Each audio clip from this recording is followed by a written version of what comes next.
बिहार के सबसे बड़े अस्पताल Darbhanga medical college and hospital में एक बार फिर लापरवाही का मामला सामने आया है।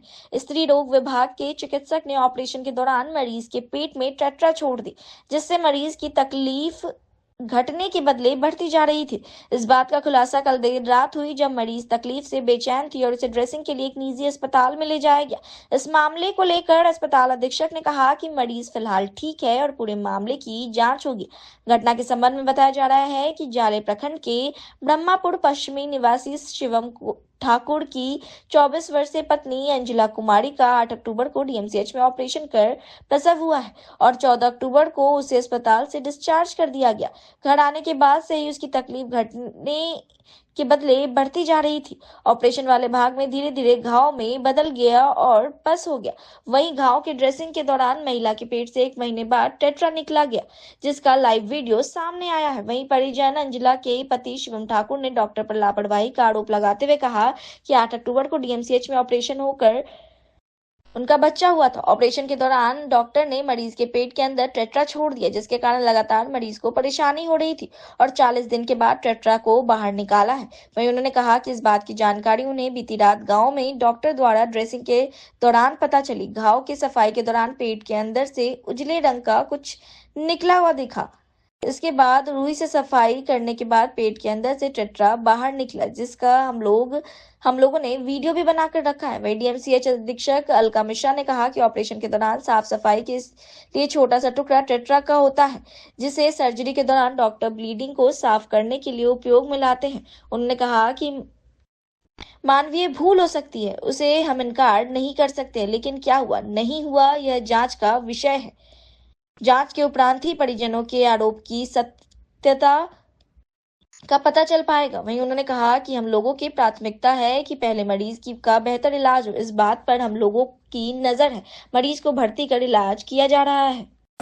8 अक्टूबर को ऑपरेशन हुआ था, लड़का हुआ था। इसी के ऑपरेशन के दौरान उसके पेट में घाव छोड़ दिया गया था। ऑपरेशन के दौरान ही उसके पेट में घाव छोड़ दिया गया था। 40 दिन बाद जाके मतलब वो बराबर ही ब्लीडिंग आ रहा था, पेट्रा अंदर छूट गया और फिर जाके पता चला है। कैसे पता चला आपको? बाहर ड्रेसिंग के दौरान वो दिख रहा था। कब दिखा? रात वही 8 बजे के कल 9 बजे कल रात को देखा। कहाँ पे? घर पे। मतलब ड्रेसिंग करने कौन आ रहा था? डॉक्टर आ रहे थे। अच्छा, तो क्या दिखा उस समय? मतलब पेट से कुछ व्हाइट निकला हुआ दिखा, तो बोले तो मतलब रुई मारा, तो मतलब रुई के मारने से वो बाहर निकला। तो डॉक्टर तुरंत बोला जैसे गाँव जाए इसको तुरंत ये करो। हम लोग वीडियो भी बनाए, सब चीज़ प्रूफ है हमारे पास। फिर उसको निकाला गया है, सब चीज़ रखा हुआ है, वीडियो भी है, कागज भी रखा हुआ है। छोटा सा टुकड़ा होता है टेट्रा, जो कि मरीज को जैसे ब्लीडिंग वगैरह कभी होती है उसको सोक करने के लिए दिया जाता है। तो मानवीय भूल हो सकती है, नहीं, उससे इनकार हम नहीं कर सकते हैं, लेकिन ये क्या हुआ नहीं हुआ ये जांच के बाद ही हम बता पाएंगे। तो ये माना जाए कि जांच कराइएगा? जी, यदि जरूरत होगी जरूर कराएंगे। पहले तो उसका इलाज हो जाए समुचित, पहले उस पर हम ध्यान दिए हुए हैं कि अच्छे से उसका इलाज हो जाए। फिलहाल क्या स्थिति है मरीज की? मरीज तो अभी जैसे हमको पता चला यहाँ आ गई है, वो लोग को ओटी में ले जाया गया है मरीज को, और जो हो गया वो तो कंसर्निंग डॉक्टर, उसके बाद की बात हमको नहीं पता चली है। जो है डॉक्टर जिनकी ड्यूटी है वो देख रहे हैं। मां श्यामा मंदिर न्यास समिति दरभंगा की ओर से 9 दिवसीय मां श्यामा नामधुन नवाह कार्यक्रम का आयोजन होगा। मां श्यामा मंदिर प्रांगण दरभंगा में तमाम तैयारियों को लेकर आज एक बैठक आयोजित की गई। बैठक में कई संबंधित लोगों ने हिस्सा लिया। कई महत्वपूर्ण बातों पर चर्चा भी की गई। नवाह यज्ञ को लेकर यज्ञ आयोजन के मौके पर मां श्यामा माई मंदिर प्रांगण से भव्य कलश शोभा यात्रा निकाला जाएगा, जिसमें भारी संख्या में कुमारी कन्याएं हिस्सा लेंगी। कल से होने वाले श्यामा माई मंदिर में नवाह को लेकर एक नवाह संचालन समिति की अहम बैठक की गई, जिसमें निर्णय लिया गया कि जो भक्त अपनी मनोकामना के लिए हवन करवाना चाहते हैं वह कर सकते हैं, जिसमें सारा आयोजन समिति करेगा। भक्त को सिर्फ 501 रुपए शुल्क देने होंगे। वहीं आयोजित बैठक में अच्छी संख्या में संबंधित लोग उपस्थित थे। सभी सदस्यों ने यज्ञ के आयोजन को लेकर अपनी अपनी विचार को रखा और कहा कि काफी भव्य आयोजन होगा।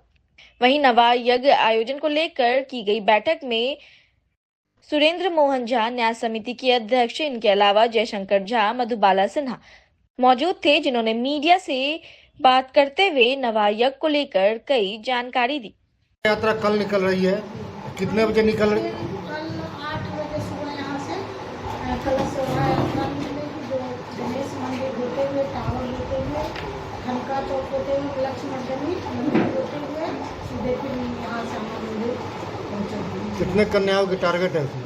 अभी तो 500 कन्या है और उसमें जो कूपन कटाती है उनका भी स्वागत है, जो नहीं कटाती है उनका भी स्वागत है, वो भी भाग लेती है और इसमें कोई गिनती नहीं है, जितनी भी कन्या हो भाग ले, कोई भी दिक्कत नहीं। क्या इसमें किसी तरह का कोई शुल्क भी है? शुल्क 51 रुपया जो है शुल्क रखे हुए हैं हम लोग, जो कूपन कटा रहे हैं, तो कूपन लास्ट जब होने के बाद कूपन लेके आती है तो प्रसाद और एक साड़ी उनको हम लोग देते हैं। कलश तो अपना लेके आएंगे कि आप कलश को दीजिएगा? अपना लेके आते हैं। ठीक। ये किस तरह का दिशा निर्देश है नवा यज्ञ के लिए? हमारा एक ही संदेश है सबों को, जो धार्मिक भावना से प्रेरित होकर, त्याग की भावना से प्रेरित इसमें, इस यज्ञ में, महायज्ञ में अपना योगदान जिससे सफल हो और धर्म के प्रति सामान्य व्यक्तियों का जो है वृत्ति जो है उनकी वह बदले, आकर्षण हो धर्म। यह हर एक स्तर पर इस चीज को ध्यान देना जरूरी है। किस तरह कार्यक्रम होगी, कब से स्टार्ट होगी, इसका शेड्यूल क्या है? कल जैसे ही अब इस पर जाएंगे क्या इसका कार्यक्रम है, कैसे प्रारंभ होगा, कलश यात्रा से प्रारंभ होगा, फिर वहाँ से जब मतलब वापस होंगे तब इसके बाद जो है और आगे कार्यक्रम। अपना परिचय दे दीजिए थोड़ा। हम हुए सुरेंद्र मोहन झा, अध्यक्ष हैं न्याय समिति के अध्यक्ष जी। बहुत ही प्रसन्नता की बात है कि न्यास के द्वारा ये जो नवा यज्ञ का संचालन होने जा रहा है, इसमें आप मीडिया के माध्यम से हमारे संदेश को दूर तक प्रचारित करने के लिए उत्सुक नजर आ रहे हैं और रहे हैं, लगातार रहे हैं। मैं आपको जानकारी दूं कि इस बार का जो नवा है वो अपने आप में ऐतिहासिक होने जा रहा है। जैसे 2007 में पहली बार जब मंदिर का सार्वजनिक किया गया था तो कलश शोभा यात्रा हम लोगों ने एक नई चीज़ जोड़ दी थी। तो कलश शोभा यात्रा कल भी होगी, प्रारंभ होगा कलश शोभा यात्रा से, जिसकी संयोजिका है हमारे जो न्याय समिति की सचिव श्रीमती मधुबाला सिन्हा। ये 8 बजे कलश शोभा यात्रा यहाँ पे प्रारंभ करेंगी। हिंदुस्तान बैंड पार्टी और नरेश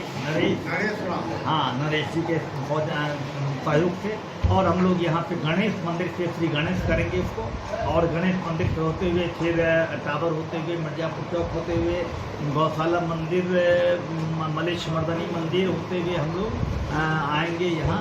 और यहाँ 11:14 पे अग्नि स्थापन यानी आहुति के लिए जो यज्ञ का शुभारंभ होगा। लेकिन इससे पूर्व हम हमारे डीएम साहब जो सेक्रेटरी भी हैं, दंडाधिकारी हैं जिला के, उनके और हमारे अध्यक्ष महोदय और हम जो उपाध्यक्ष हुए हैं, प्लस न्यास के जितने भी लोग हैं, और प्लस हमारी समिति के जितनी कमेटियां बनी हुई हैं और जो कटिबद्ध हैं इस आयोजन को ऐतिहासिक बनाने के लिए, सारे आप तमाम कल रहेंगे।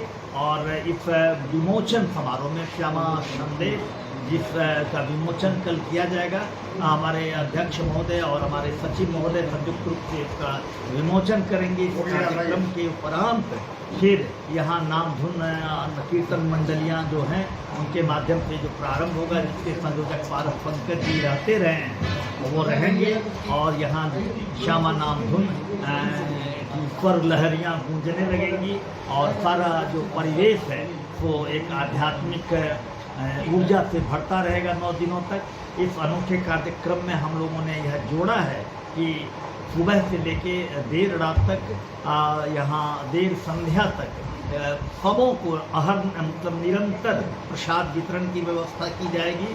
और भंडारा का भी जो टाइम है 10 बजे से 1 बजे तक, 10 बजे से 1 बजे तक, 11 से 2 बजे, 11 से 2 बजे तक, और फिर शाम समय 7:30 बजे से 10 बजे तक।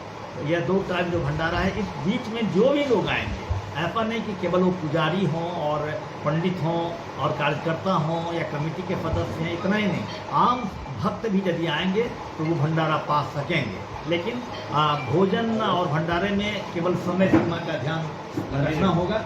हम लोग लगातार नहीं कर। हाँ, ये अंतिम दिन सुबह मतलब 10 बजे 10:30 बजे से जो है उसमें लगातार भंडारा भी चलेगा, प्रसाद वितरण भी होगा और अब अंतिम दिन हमारे जो सांस्कृतिक समारोह होते हैं, हाँ वो सांस्कृतिक समारोह यज्ञ संपन्न होने को प्रणाम किया जाएगा। यह सारी व्यवस्थाएं और श्यामा संदेश आपके माध्यम से मैं यह देना चाहूँगा कि इस बार का श्यामा संदेश थोड़ा स्तरीय बना है, तो घर घर श्यामा संदेश है। मूल्य उसका हम लोगों ने 45 रुपये से कम करके घटा करके मात्र 20 रुपया रखा है, ताकि सब आदमी ले सकें श्यामा संदेश को, और अधिक संख्या में हम लोगों ने प्रकाशित भी किया है श्यामा संदेश को। तो यह सारी बातें हम लोगों के विचार में आया है। हाँ, और सबसे बड़ी बात है कि सबसे कठिन कार्य जो माना जाता है कि भोजन और भंडारे की व्यवस्था को संभालना, उस संभालने को कठिन कार्य मान करके ही बीच में ये स्थगित कर दिया गया था, जबकि एक कठिन कार्य को करने वाले हंसते हुए कहे कि हम लोगों के लिए कभी कठिन नहीं रहा है। जो भी हो, हमने फिर से इन लोगों को अनुरोध किया है और ये लोग सहर्ष तैयार है कि हम लोग इसमें पूर्ण रूप से समर्पित होकर कार्य करेंगे, और इन लोगों को पूरी स्वतंत्रता है कि जिस प्रकार से भी ये लोग इसको सफल बना दें, और इन लोगों को उत्साह से हमें लगता है कि निश्चय ही इस बार बहुत सफल होगा। श्री सुनील सिंह साहब और श्री सिद्धूमल जी, दो ऐसे चेहरे हैं जिसका नाम बोलना भी जरूरी नहीं है, क्योंकि हम समझते हैं कि इनका नाम शहर में सब जानता ही है, और ये दैनिक श्यामा भक्त भी हैं। तो दैनिक श्यामा भक्तों को मौका मिले। प्लस इस बार एक व्यवस्था ये की गई है जो बीच में स्थगित हो गई थी कि प्रायोजक हमारे 9 दिनों में 18 सज्जनों की ज़रूरत है। मुझे श्यामा भक्तों की ज़रूरत मुझे नहीं है, बल्कि इस दृष्टि से ज़रूरत है कि उसमें होता क्या था कि लोग अपने परिवार अपने मित्रों के साथ आते थे, उनको संतुष्टि मिलती थी कि श्यामा माई के आंगन में भोग लगा हुआ प्रसाद वो लोग मिलजुल के खाते थे, उत्सवी माहौल में ग्रहण करते थे। तो वो अवसर इस बार फिर हम लोग उपलब्ध कराने जा रहे हैं, और मुझे प्रसन्नता है कि विपिन पाठक जी का आ गया है कि वो 15,000 रुपया देना पड़ेगा उसमें।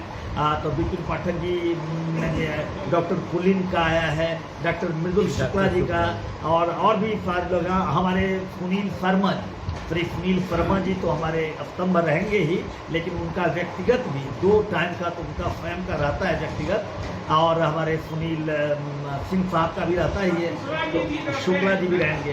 तो हाँ बिल्कुल, तो ऐसा है कि इसमें यह विशेषता फिर से जुड़ने जा रही है इस बार के श्यामा नाम नवाह यज्ञ में, कि हम चाहते हैं कि भावनात्मक रूप से लोग जुड़े, ताकि हम अधिक से अधिक सेवा प्रकल्पों को एक अंजाम दे सकें।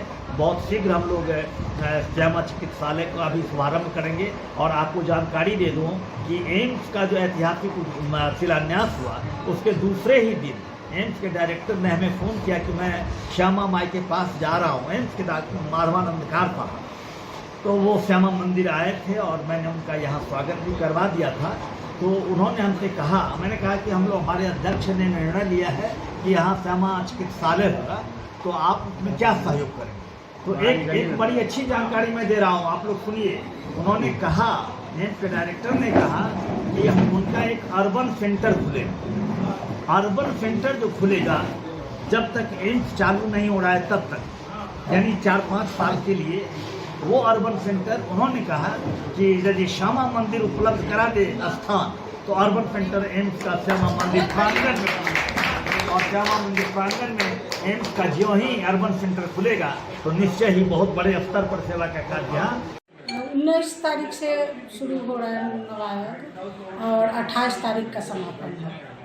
तो कल जो है 19 तारीख है, कलश शोभा यात्रा से ही प्रारंभ हो, और कलश शोभा यात्रा होने के बाद वहाँ उद्घाटन होके और नवाह शुरू हो जाएगा। महिलाओं के लिए है, हम महिलाओं से अनुरोध भी कर रही हूँ कि आवे, भगवती का दर्शन करें, प्रणाम करें, और सुरक्षा खुद भी करें, अपने सामान का भी सुरक्षा मोबाइल चेन जो भी है उसका भी सुरक्षा करें, पहन के नहीं आए चेन उन जो है महंगे जेवरात ना हम नहीं पहन के आए, और मोबाइल के अपना सुरक्षा करें। और ऐसे भी हम सुरक्षा की व्यवस्था इस बार बहुत ज़्यादा किए हैं। मैंने 16 CCTV कैमरा पहले से लगा हुआ, अभी 40 और लगवाए हैं, और पूरा थाना प्रभारी भी दे रहे हैं साथ। पूरा व्यवस्था में हम पूरा एकदम टाइट कर रहे हैं कि कोई इधर उधर नहीं हो। उसके जो कल जो कलश शोभा यात्रा हो निकाली जाएगी उसमें कितने लोग भाग ले रहे हैं? 500 कन्याओं का मेरा टारगेट है, और जो कूपन कटाती है वो भी आती है, और जो नहीं भी कटाती है बच्ची वो भी भाग लेती है, और उनका भी स्वागत है, भाग लें। माता का दरबार में सबके लिए दरबार खुला हुआ है, वो आवे। और ऐसा नहीं है कि कूपन कटा ही कि आप उसमें भाग लीजिए, नहीं भी कूपन आप कटा सकते हैं तो भाग ले सकते हैं, और कलश अपने घर से ला सकते हैं। जो महिला कूपन कटाती हैं बच्ची, उनके लिए है जो एक साड़ी और प्रसाद उनको दिया जाता है जाने के समय, विदाई के समय में, और जो नहीं कूपन कटाते उनको प्रसाद भी दिया जाता है। ये जो इस बार क्या कुछ भंडारा का भी? हाँ, भंडारा का भी इस बार आयोजन है कि जो 11 बजे से लेके 2 बजे तक भंडारा चलेगा, और रात में 7:30 बजे से लेके 10 बजे तक प्रतिदिन। जी। इसमें जो लोग भंडारा करना चाहते हैं सब भागते हैं? हाँ, जो भंडारा करना चाहते हैं एकदम आवे करे। उसका रेट है 15,000 रुपया बना हुआ है एक समय का। हाँ, एक समय का जमा करे और भंडारा में अपना भी सहयोग दे, और भगवती का दर्शन तो सबको हो जाता है। तो नाम बता दीजिए। मेरा नाम मधुबाला सिन्हा हुआ, हम सदस्य हूँ न्यास समिति। दरभंगा शहर में आए दिनों किसी न किसी सड़क में वाहन चेकिंग अभियान का आयोजन किया जा रहा है, और लगातार वाहन चेकिंग की जाती है। इसके साथ ही सुरक्षा को मद्देनजर रखते हुए भी जांच पड़ताल की जा रही है। मोटरसाइकिल चेकिंग अभियान का आयोजन किया गया, और गाड़ी संबंधित तमाम कागजात से लेकर ड्राइविंग लाइसेंस और हेलमेट की भी जांच की गई। उल्लंघन करने के मामले में कई वाहनों पर जुर्माना भी काटा गया। यह तस्वीर हम आपको दिखा रहे हैं लहरियासराय के दारू भट्टी चौक के पास की, जहां वाहन चेकिंग अभियान किया जा रहा था। काटा जा रहा है दारू भट्टी चौक। अच्छा, कितना का फाइन किया जा रहा है? किस मामले में किया जा रहा है? हेलमेट लाइसेंस देखा जा रहा है। साथ ही साथ लगातार ये अभियान चलता रहेगा। हाँ, साथ ही साथ कमर उमर चेक किया जा रहा है सुरक्षा व्यवस्था के ख्याल से। धन्यवाद। श्रम अधीक्षक दरभंगा किशोर कुमार झा के निर्देशानुसार आज बहादुरपुर एवं दरभंगा सदर प्रखंड में श्रम संसाधन विभाग के धावा दल द्वारा बाल एवं किशोर श्रम अधिनियम 1986 के अंतर्गत बाल श्रमिकों की विमुक्ति के लिए गहन छापेमारी की गई। इसी क्रम में 4 बाल श्रमिक विमुक्त कराए गए, जिसमें स्पेयर हाउस मिर्जापुर चौक से एक बाल श्रमिक, गोपाल भोजनालय बेता चौक से एक बाल श्रमिक, बिरयानी कॉर्नर खान चौक से एक बाल श्रमिक एवं बंसी बेकर्स मोहम्मदपुर बाजार से एक बाल श्रमिक को विमुक्त कराया गया।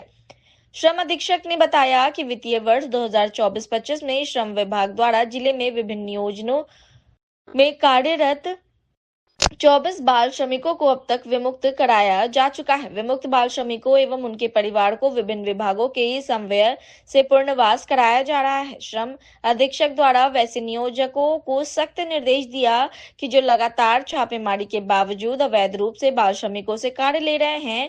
उन्होंने कहा कि धावा दल द्वारा प्रत्येक सप्ताह शहरों के साथ साथ ग्रामीण क्षेत्रों में भी सघन अभियान चलाया जाएगा। श्रम अधीक्षक ने बताया कि एक ओर जहां नियोजकों के विरुद्ध कठोर कार्रवाई जारी है, वहीं दूसरी ओर बाल श्रम के विरुद्ध सामाजिक जागृति पैदा करने के उद्देश्य से कार्यशाला, सार्वजनिक जगहों पर पोस्टर, बैनर एवं फ्लैक्स लगाए गए हैं। आज के धावा दल में साधना भारती, श्रम प्रवर्तन पदाधिकारी बहादुरपुर, लक्ष्मण कुमार झा, श्रम प्रवर्तन पदाधिकारी सिंहवाड़ा, रजत राउत, श्रम प्रवर्तन पदाधिकारी तारडी, दिलीप कुमार, श्रम प्रवर्तन पदाधिकारी केवटी, कार्ड संस्था के प्रतिनिधि और नारद मंडल एवं पुलिसकर्मी शामिल थे।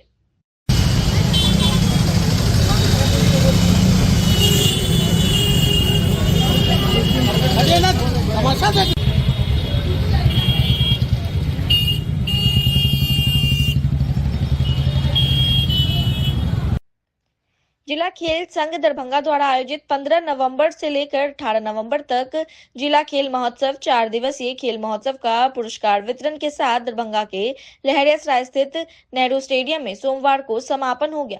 वहीं खेल महोत्सव के अंतिम दिन सैकड़ों प्रतिभागियों ने विभिन्न प्रकार के खेलों में भाग लिया। वहीं आयोजित जिला खेल महोत्सव 2024 दरभंगा खेल प्रतियोगिता कार्यक्रम के तहत शतरंज, खो खो, बैडमिंटन, एथलेटिक्स, कुश्ती, टेबल टेनिस, वॉलीबॉल, हैंडबॉल सहित कुल 11 प्रकार के खेल प्रतियोगिता का आयोजन किया गया।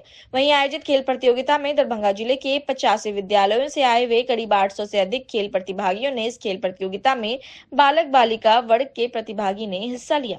से खेल का आयोजन चल रहा है जिला स्तरीय, आज अंतिम दिन है। किस तरह से खेल का आयोजन किया गया है और आज अंतिम दिन में क्या कुछ रखा गया है?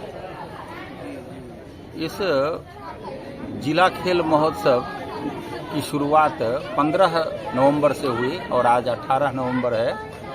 आज इसके समापन का क्षण है। कुल 11 खेल इस प्रतियोगिता के दृष्टि से इसमें सम्मिलित किए गए हैं और उनकी सभी प्रतियोगिताएं संपन्न हो गई। जैसा कि अभी कबड्डी बालिका वर्ग का फाइनल चल रहा है और सामने में ठीक कुश्ती की प्रतियोगिता चल रही है। शेष सभी प्रतियोगिताओं का परिणाम आ चुका है और करीब 85 विद्यालयों ने इसमें हिस्सा लिया है। सरकारी विद्यालय के अधिक बच्चे हैं और शहर के प्राइवेट स्कूल के भी अनेक स्कूलों ने इसमें प्रतिभागिता किया है और करीब 800 से ऊपर प्रतिभागी बच्चों की संख्या इसमें रही होगी। ये जिला खेल महोत्सव के आयोजन से एक प्रकार का कहा जाए कि ये खेल का कुंभ ही लगा है और इससे जिले की ऐसी प्रतिभाओं को निखरने का मौका मिला है जिन प्रतिभाओं को आगे बढ़ने के मौका कम से कम मिल पाते हैं।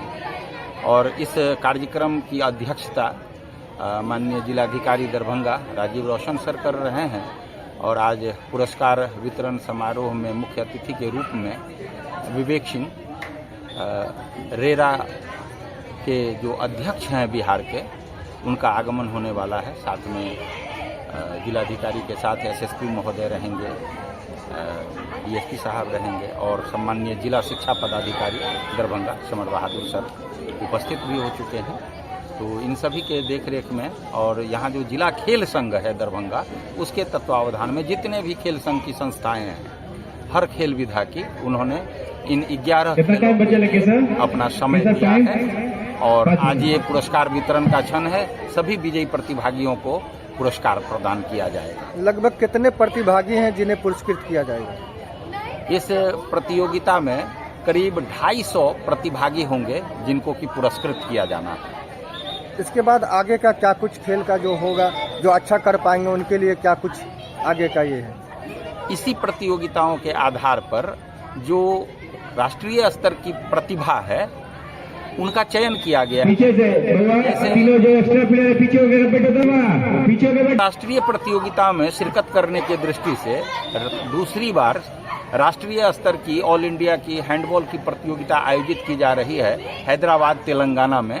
तो यहाँ हुई उस हैंडबॉल की प्रतियोगिता से ऐसे 15 बच्चों का चयन किया गया है जिसमें से 12 बच्चे सेलेक्ट होकर कैंप ट्रेनिंग के बाद फिटनेस के आधार पर उनको तेलंगाना भेजा जाएगा। तो इन प्रतियोगिताओं से काफ़ी कुछ फायदा हुआ है खिलाड़ियों को। कौन कौन? यहाँ कबड्डी है, खो खो है, वॉलीबॉल है, हैंडबॉल है, शतरंज है, टेबल टेनिस है, टेनिस बॉल, क्रिकेट है, कुश्ती है। ये कुल 11 खेल हैं इसमें। और सर अपना परिचय दे दें। रविंद्र कुमार सिंह, अवकाश प्राप्त शारीरिक शिक्षा शिक्षक सह सचिव जिला हैंडबॉल संघ दरभंगा। खेल महोत्सव लगभग 1 महीने से लगे हुए थे।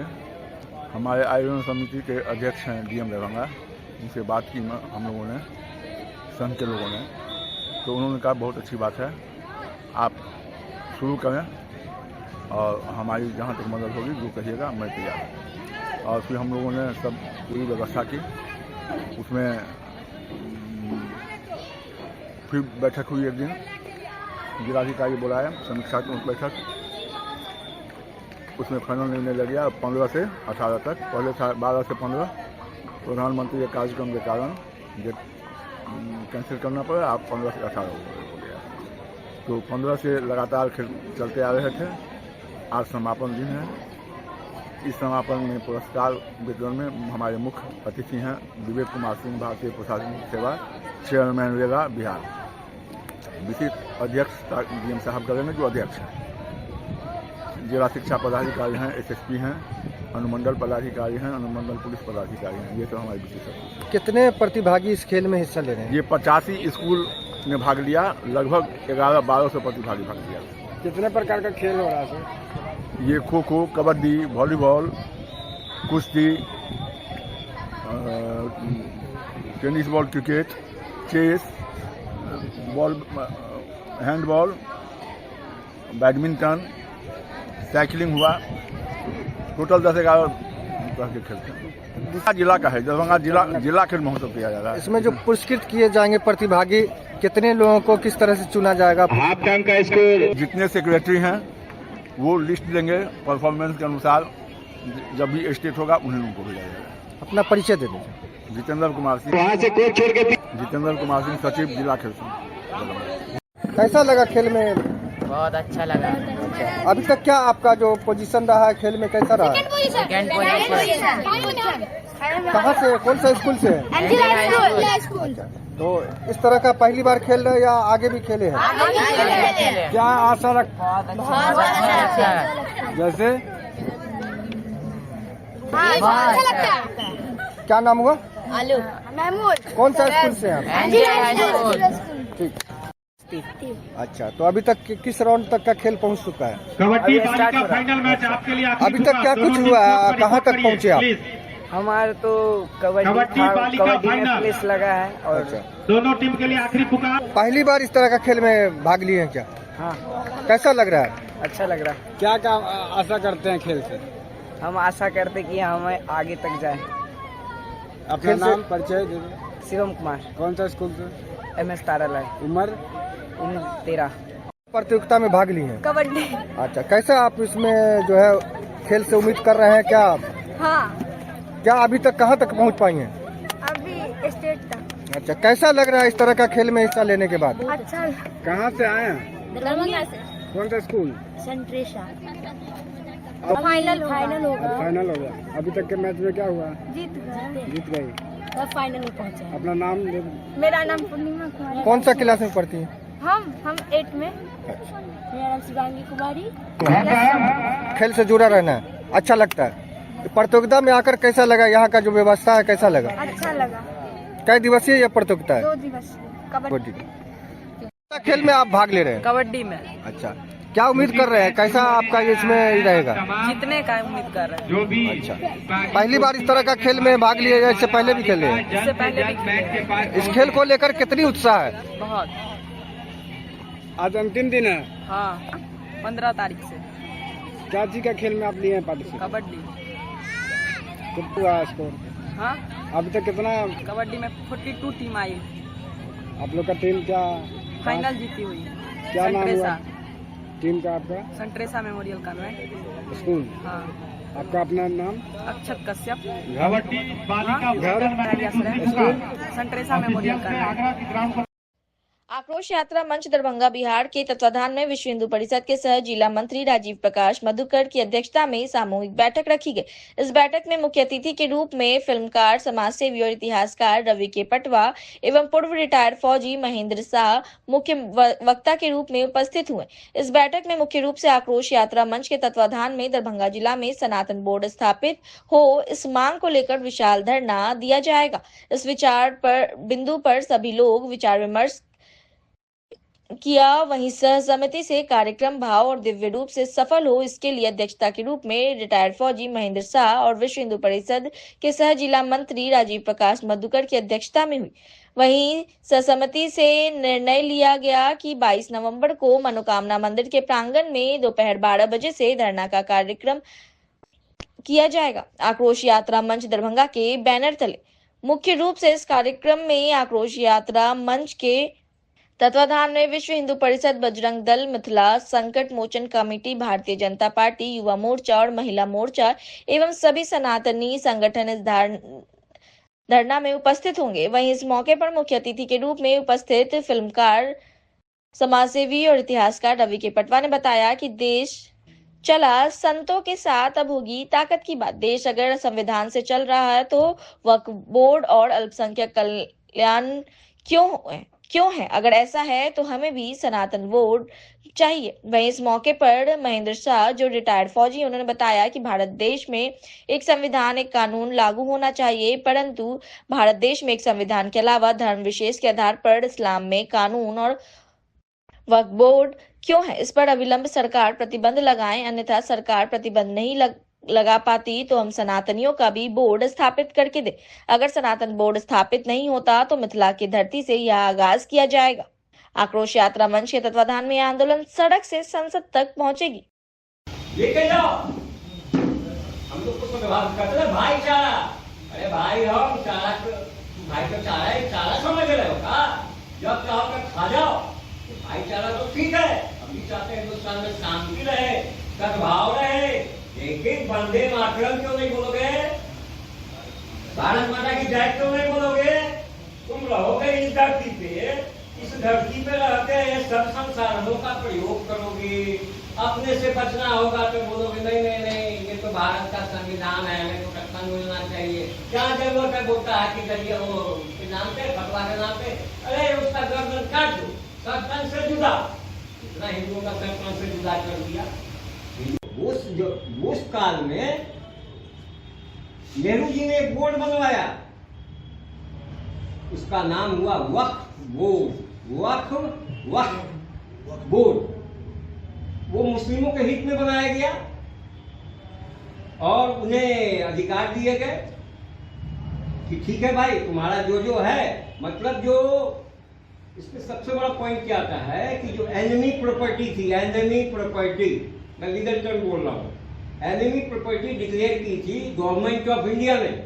एनिमी प्रॉपर्टी वो कहलाती थी जो मुस्लिम पाकिस्तान चले गए और उनकी हिस्सेदारी थी पाकिस्तान बनवाने में, वो एनिमी प्रॉपर्टी को उन्हें बाकायदा दे देना चाहिए था। जो हिंदू वहां से भगाए गए थे मार काट करके, लाखों करोड़ों लाखों लोग, उनके बीच देना था, इसीलिए वो बनी थी, एनिमी प्रॉपर्टी नाम दिया गया था।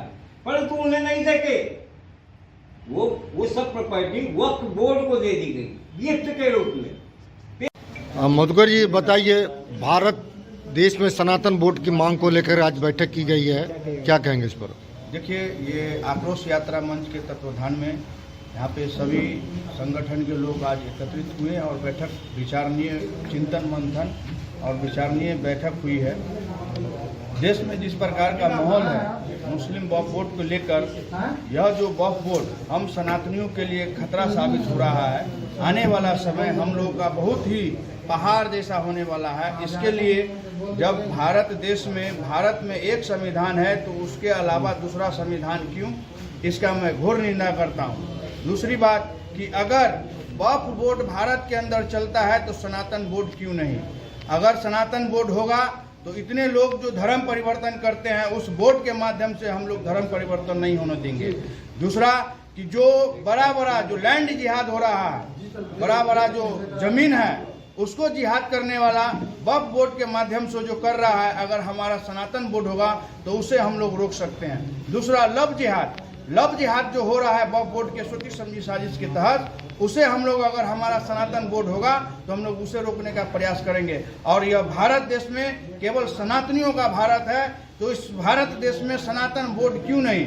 मैं भारत के संविधान के अलावा अन्य अगर कोई संविधान चलाता है तो मैं उसका घोर निंदा करता हूं। अगर कोई और संविधान है तो भारत में सनातन बोर्ड होना आवश्यक है। इसके लिए कल हम लोगों ने आह्वान किया, संतों के आह्वान पर दिल्ली में सांसद हुई, वहाँ जनसलाब उतरे संतों की, और वहाँ से पूरे देश में यह एक मैसेज किया है कि भारत देश में सनातन बोर्ड की जल्द से जल्द स्थापना हो, अन्यथा समय बहुत नजदीक आ रहा है।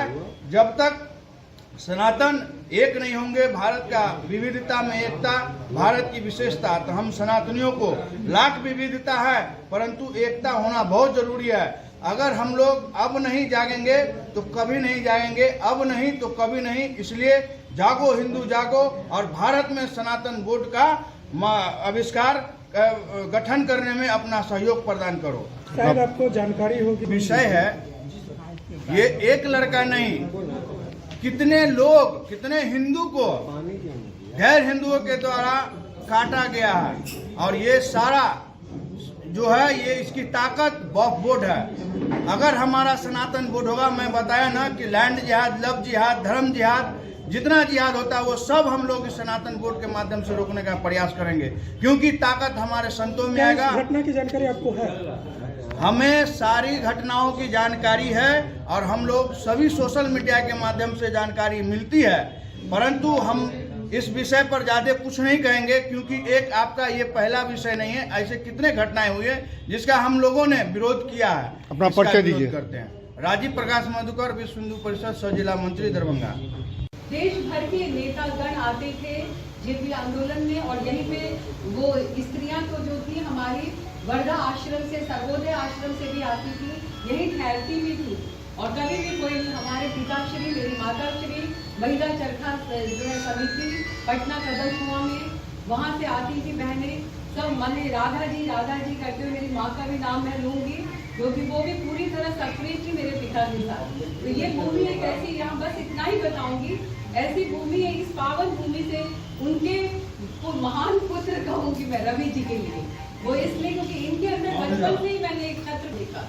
ओ ये पेंटिंग भी बनाते थे तो छत्रपति शिवाजी का। हाँ, तो ये चीज मैं अपने भाई के अंदर जो देखती थी तो मुझे लगता था इसके अंदर कुछ है, और यही हमारे पूरी फैमिली के अंदर ही था, आप कह सकते हैं। और वो आज भी इनके अंदर जो उच्च मैंने देखा। और सबसे बड़ी बात जो आज पहली बार भारत देश में सनातन बोर्ड, ये जो मांग पूरे भारत में यहाँ पे इस परिसर में रखा गया है, मैं आपको बोल रही हूँ। और वो हो चुका, इन्होंने बोल दिया, हम लोगों ने उसको समर्थन किया, हम लोगों ने उसे स्वीकारा, हृदय से स्वीकारा है। और इसमें जो अभी जैसे इन्होंने अभी बोला, मैं अभी उनका नाम लेना चाहूंगी, जितने भी हमारे बंधुगण हैं उपस्थित, जितने लोग हैं आज सभी क्रांतिकारी के रूप में यहाँ उपस्थित हैं। और जिस तरह इन्होंने बोला है जन सैलाब बंद करके पूरे दरभंगा में ही नहीं पूरे भारत में इसकी आवाज गूंजनी चाहिए कि इस पावन भूमि से, मिथिला से क्रांति की आवाज गूंजी है। कि हम जिस तरह वक्फ बोर्ड है मुस्लिमों का, तो सनातन धर्म के लोगों का भी एक सनातन बोर्ड होना चाहिए। ये बहुत बड़ी मांग है, हमारे संवैधानिक अधिकार है जो हमें प्राप्त होना चाहिए। क्योंकि ये, और इसके लिए मैं यही कहूँगी, जिस तरह शिव जी का वो शिव तांडव स्तोत्रम है ना, जटाटवी के लज्जोला प्रभा पावित स्थले गले अवलंब लंबिता भुजंग तुंग मालिका डमट डमट डमट डमट निवाट बट मरियम चकार चंड तांडवम तनोतुना शिवा शिवम। उस शिवम को अपने में अपना लीजिए और उसको अपनाते हुए फिर और जो हर महादेव की वो आवाज को, जय भवानी छत्रपति शिवाजी का आत्मसात करते हुए वो आप लोग अपने अंदर वो कवच और कुंडल बैठा लीजिए। वो एकदम कहते हैं वीर सेनानी की तरह इस मांग को लेके रहिए कि अब आजाद भारत में जिस तरह अभी आप सभी लोगों ने, हमारे भाइयों ने जो वर्णन दिया, मैं किसी का नाम अभी नहीं ले रही, जस्ट इन्होंने कहा भी कि संक्षिप्त में बोली, तो अभी बांग्लादेश में जो संहार हुआ है, संहार में कहती हूँ, जिस तरह स्त्रियों के ऊपर व्यभिचार हुआ है, व्यभिचार भी नहीं, उससे भी शर्मनाक बात कहनी चाहिए, मैंने कुछ रह ही नहीं गया। कनाडा में आपने देखा कि भारतीय मंदिरों के ऊपर जो आक्रमण हुआ, हाँ ये हिंदू मंदिर, मैं कनाडा भी गई थी, वहाँ हिंदू मंदिर गई थी, मैं देख के बहुत खुश थी। कभी आज से कई वर्ष पूर्व में गई थी, शायद 2016 में, तो जो मैंने वहाँ पे, मैं बहुत खुश थी, कह रही है इतना अच्छा मंदिर है, इतने अच्छे पुजारी लोग हैं। बट अभी जो स्थिति है उसमें वहाँ के जो कि सारे लोग इस तरह से, यानी कि पूरे वर्ल्ड में, दुनिया भर में जिस तरह ये इतना कमजोर आपको समझा जा रहा है, धीरे धीरे ये कौन सा रूप ले लेगा। तो ये जो अभी कहा जा रहा है एकता, हम एक हैं, हम नेक हैं और हम एक सनातनी पूरे सूत्र में एक साथ बंद करके ही आगे बढ़ेंगे। और सनातन बोर्ड की मांग को एक ऐसी मांग बना लीजिए कि देना ही पड़ेगा उनको, और इसी साल इसको लेके रहेंगे, ये आप लोग सोचिए। और एक चीज आपसे सबसे बड़ी बात कहना चाहूंगी, मैं ज्यादा नहीं बोलूंगी, कि इसका जो नियम अभी बोला गया है ना, कैसे कैसे इसकी कार्यकारिणी होगी, इस अभी जो हम लोगों ने प्रण लिया उस प्रण के तहत मैं कहना चाहती हूँ कि मैं भी अंदर से थोड़ी वो भावना में वो हो जाती हूँ। मुझे लगता है कि ये क्रांति बहुत जरूरी है और इसमें कोई ये विभेद की बात नहीं है, ये न्याय की बात है। जैसे दो भाई होते हैं एक परिवार में, और आजादी के बाद हम लोग जिस तरह हमारा विभक्त हुआ देश, 1954 में पंडित जवाहरलाल नेहरू ने वक्फ बोर्ड की स्थापना की, तो ये सब जो है उसी समय ही हो जाना चाहिए था। ये तो वही हुआ ना कि जिन्ना की मार्च पे हम जो गांधी कहते थे कि हमारी लाश पे पाकिस्तान बनेगा, वो हार गए, सब हार गया, पाकिस्तान बन गया। आज अब वक्फ बोर्ड इतना जिस तरह से पूरी चारों तरफ अपनी चातुर्दिक रूप से धन संपदा बढ़ा रहा है, ताजमहल भी वक्फ बोर्ड की संपत्ति, सभी कुछ, अभी रवि जी ने भी जितने नाम गिनाए आपके, ऐतिहासिक सारी संपत्ति को यदि वक्फ बोर्ड कर लिया तो आपकी धार्मिक, जबकि क्या कहा गया, वक्फ बोर्ड का निर्माण हुआ है किस चीज के लिए, कि वो अपनी धार्मिक कुछ भी स्थापना करते हैं तो उसमें उनको टैक्स भी देना पड़ता है। ये वो बहुत सारे जो नियम है, आप लोग भी इसको जान लीजिएगा। जब आप जुड़े रहेंगे इस क्रम में, हम सब फिर बात करेंगे इस दिशा को आगे बढ़कर, उस सब को देखते हुए कितना अधिकार हमें कैसे लेना है, उस दिशा में बहुत ही अहिंसात्मक रूप में कार्य कीजिए। और हमारी जो सत्य की मांग है, तो दो भाइयों में दूसरा जो कि अल्पसंख्यक का बहुसंख्यक है, तो ये सब सत्य की मांग होनी चाहिए कि अब किसको ये मिलना ही चाहिए और हम इसे लेके रहेंगे। तो एक बार जोर से बोलिए, वंदे मातरम, वंदे मातरम, भारत माता की जय, इंकलाब जिंदाबाद, जय मिथिला, जय मिथिला। वैसे समय में हमारे ही जुझारू भामा साहब थे, जिन्होंने जैसे आज संकल्प ले रहे हैं कि सनातन बोर्ड होना चाहिए, तो अपनी जान खेल करके, तन मन धन सब दे करके उस अकबर को जैसे यहाँ से परास्त करके भगाए। तो अभी वक्त वही आ गया। हम भामाशाह के पुत्र हैं, हम महाराणा प्रताप के पुत्र हैं, हम बिहार के जैसे आपके बाबू कुंवर सिंह के पुत्र हैं। यह दरभंगा धरती जैसे ऋषि महात्माओं का है, जहाँ हमारे जैसे आपके जो वेद वेदाचार पर भी जैसे प्रहार होने वाला है। बहुत से लोग हिंदू जैसे मुसलमान के घर में नमाज करते हैं, पढ़ते हैं, ईद के मोहम्मद में उनके यहाँ जैसे भोजन भात करते हैं, ये गलत है। तो ये चीज जो है इसको लेकर के जब तक आप उससे दूरी नहीं बनाएंगे, जब तक आप पैसे की लालच में, वो लालच देता है, बैठ के चाय पिलाएगा, बैठ करके सब कुछ करेगा, और किस तरह से जैसे बढ़ रहा है 1:2 पर हम है, और वो है 1:5 जो मधुकर जी बताते हैं। हमारे यहाँ जैसे इंदिरा के टाइम पर नसबंदी जो चला था, तो बहुतों को जैसे ऐसा कर दिया था कि जो कुछ चलेगी फरमाई होगा, लेकिन मुसलमान में ऐसा नहीं, तो उसको जनसंख्या को बढ़ाना। आज देख रहे हैं कि अल्पसंख्यक हिंदू होने लगा, कुछ भाग क्रिश्चियन जा रहा है, तो अल्पसंख्यक कौन है? अभी लोग वोट पर देखेंगे, कहीं कहीं राजनीति लोग लिखता है वोट पर क्या तो कौन मुसलमान या फरवर्ड, ये भी वोट देखने को मिला है कोर्ट कचहरी। तो अल्पसंख्यक काहे नहीं लिखते हैं कि अभी हम लोग बनते जा रहे हैं, हिंदू ही अल्पसंख्यक बनते जा रहे हैं। तो जब तक आपके रोंगटा खड़ा नहीं होगा, जब तक आप हृदय को अपनी ओर नहीं रखेंगे, तो आने वाली पीढ़ी, बाल बच्चा जैसे बिल्कुल मुसलमान हो जाएगा, जैसे का बच्चा हो जाएगा। यह ख्याल नहीं रहेगा हम लोगों में। तो आज यह जैसे पटवा साहब को मैं बहुत बहुत हृदय से मैं धन्यवाद देता हूँ कि आप अपने निवास स्थान पर आपने सनातन बोर्ड का जैसे हुंकार बढ़े हैं। तो ये है विचार कि कैसे हो। तो यहाँ हम लोग जैसे बहुसंख्यक में होने के बाद भी हम अल्पसंख्यक इसलिए कर रहे हैं कि मांगेंगे 1 लाख से 100 आदमी आप 10 महीने देखेंगे। अल्पसंख्यक इतनी जनसंख्या में हर एक वार्ड से अगर 50 आदमी निकल जाएगा तो यह कारमा बहुत 50 आदमी हर एक वार्ड में लीजिए कि 50 आदमी कम से कम रैली के माध्यम से हो, और उसके बाद धरना स्थल पर उसका रूप अलग बन, धरना स्थल में हो।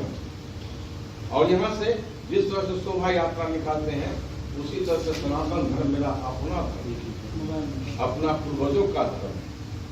तो मेरी सलाह है कि जिस दिन आप कीजिए, कुछ और टाइम लीजिए तो ले लीजिए, लेकिन हर एक वार्ड में जैसे आप निमंत्रण दीजिए और इसमें भाग लीजिए। सब अपने मोटरसाइकिल हर एक घर में, टोटो रिक्शा जैसे हर एक गाँव में उन लोगों को भाड़ दे दीजिए, और उसके बाद कहीं का आप इतना आदमी से एक जगह माँ श्यामा मंदिर से शुरू कर दीजिए, माँ भगवती के यहाँ से, वहाँ से शुरू करके अंतिम किनारा जैसे लहरिया सा मुख्यालय जो है वहाँ तक प्रदर्शन हो और धरना स्थल भी हो। इसलिए मेरा कहना यही है। अभी तो मैं सबको धन्यवाद देता हूँ कि आप लोग जो है, हे जन्मभूमि भारत, हे कर्मभूमि भारत, हे वंदनीय भारत, अभिनंदनीय भारत, जीवन सुमन चढ़ाकर हम अर्चना करेंगे, हम वंदना करेंगे, तेरे लिए जीवन भर हम साधना करेंगे। जय हिंद, जय हिंद। अभी दरभंगा टावर पर भूसाचा मार्केट में सनातन बोर्ड को लेकर के बैठक की गई है। किस तरह का बैठक की गई है, क्या इस पर निर्णय लिया गया है, क्या आपका अपना विचार है? देखिए, भारत देश में ये सनातन का जो हम लोग का बोर्ड का मांग किया गया है गठन हो, इस पे हम माननीय प्रधानमंत्री से यही कहेंगे कि हम लोग को सनातन का भी एक गठन हो बोर्ड का। और बाकी यहाँ का जो भी हम लोग के सनातनी हैं उनसे भी एक मैसेज देना चाहते हैं कि जैसे मुस्लिम का बोर्ड है, उसका क्या है, मुस्लिम को भी वक्फ बोर्ड बना है, उसी टाइप से दूसरे जैसे अपने हिंदू का जो जगह है, जो मंदिर है, बहुत ऐसा स्थल है जिसपे वो अपना हकदार समझते हैं, हक बनाते हैं और उसको कब्जा करने का काम करते हैं। तो ये आज ऐसा कर रहे हैं, आगे समय में कुछ और भी इससे बेहतर करे, तो इसलिए हम लोग को हिंदू को भी जागना चाहिए और इसमें अपना जो मांग है हम लोग का सनातनियों का, जो उस पर हम लोग का लग करके इसको हम लोग को मांग पूरा करना चाहिए और देना चाहिए। आग्रह करते हैं माननीय प्रधानमंत्री से भी हम लोग को भी ये सनातनीय बोर्ड का मांग हो और हम लोग को देने का कष्ट करें। अपना नाम बताइए। महिला मोर्चा के, भाजपा के महिला मोर्चा जिला अध्यक्ष सपना भारती है। पत्रकार महोदय से मैं निवेदन करूंगा कि इसको विस्तार में, पहला कर्तव्य आपका बनता है, पहला सुपुत्र आप हैं देश को जगाने के लिए। तो भाया मीडिया में जितना कस के जैसे जाएगा ये चीज आह्वान, तो लोग पढ़ेगा कि ये जरूर कर्तव्य मजा जैसे आ रहा है। निवेदन करता हूं मैं पत्रकार महोदय से, कलम जेब पे मत छोड़िएगा। अभी हमको सेवा करके आए हैं, बॉर्डर देख के आए हैं, भुक्तभोगी हैं, गर्दन भी सैनिकों का काट के दे दिया। हम लोग का सैनिक नहीं काटता है बल्कि उसको बचाव करके दाना पानी देता है और समझौता होता है तो दोनों को बागा बॉर्डर या कोई बॉर्डर को आदान प्रदान में छोड़ देते हैं। तो ये चीज हमने देखा है। और भारत में वास्तव में जो है मुगल शासक जो था, यहाँ आकर के कई सालों तक देश राज किया। आप अकबर बाबर जो भी है सबका सुनेंगे, देखे होंगे कि हमारे हिंदू समाज में इतना देर से माने कड़ा प्रहार